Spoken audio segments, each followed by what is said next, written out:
আজকে ছিল বিশ্বকর্মা পুজো। সকলকে প্রথমেই জানাচ্ছি বিশ্বকর্মা পুজোর আন্তরিক প্রীতি ও শুভেচ্ছা।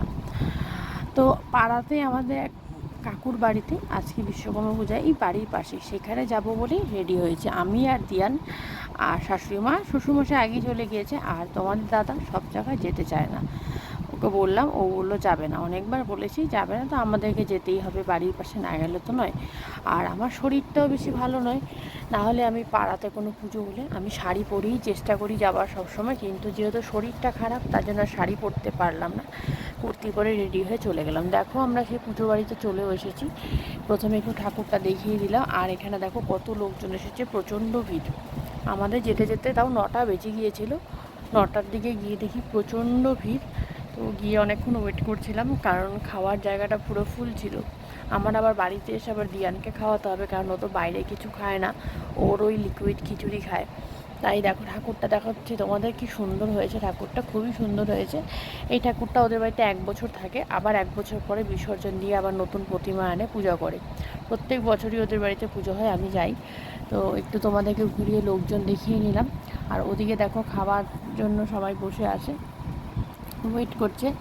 তো মানে বিয়ে বাড়ির মতো অবস্থা হয়ে গেছিলো, এতটা ভিড়, চেয়ার ধরে ধরে বসতে হয়েছিল। দেখো আমরা ওই চেয়ার ধরে বসলাম, 10টা বেজে গেছে, তাও 9টায় গিয়েছি, 1 ঘন্টা ওয়েট করে বসেছিলাম। তারপর এদিকে বসে আছি, সামনের এগুলো পরিষ্কার হবে, তারপর নতুন ব্যাচ বসবে। আর আমি একটু দেখো ভালো করে ভিডিও করে নিলাম। এবার দেখো খাওয়ার পর্ব শুরু হয়ে গেল। এখানে প্রথমেই দিয়ে দিল ভুনো খিচুড়ি। মেনুতে ছিল ভুনো খিচুড়ি, মিষ্টি কুমড়ার চপ, আলুর দম, চাটনি, পায়েস, মিষ্টি, এই ছিল ওখানকার মেনু। তো প্রথমে ভুনো খিচুড়ি, দিয়ান দেখো ও একটা পাতা নিয়ে বসে পড়েছে। ওই বসাই ছাড়া ও কিন্তু কিচ্ছু খাবে না, ও এরকমই, ও কিছুই খায় না বাইরে, শুধু গিয়ে বসেছে। ওই না হলে আবার দুষ্টুমি করবে, তাই বললাম ঠিক আছে ওকে একটু দিয়ে দাও।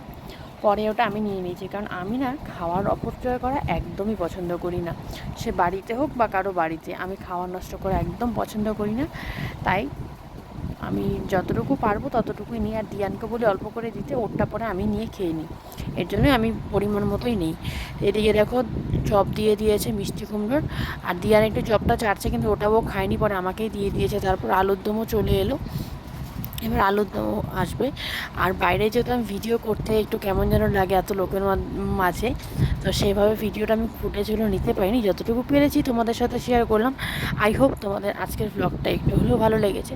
আজকের ব্লগটা যদি ভালো লাগে অবশ্যই এটা লাইক কমেন্ট করে দিও। নতুন হলে ইউটিউব থেকে দেখলে চ্যানেলটা সাবস্ক্রাইব করবে, ফেসবুক থেকে দেখলে ফলো করি। দেখা হচ্ছে নেক্সট ব্লগে, টাটা।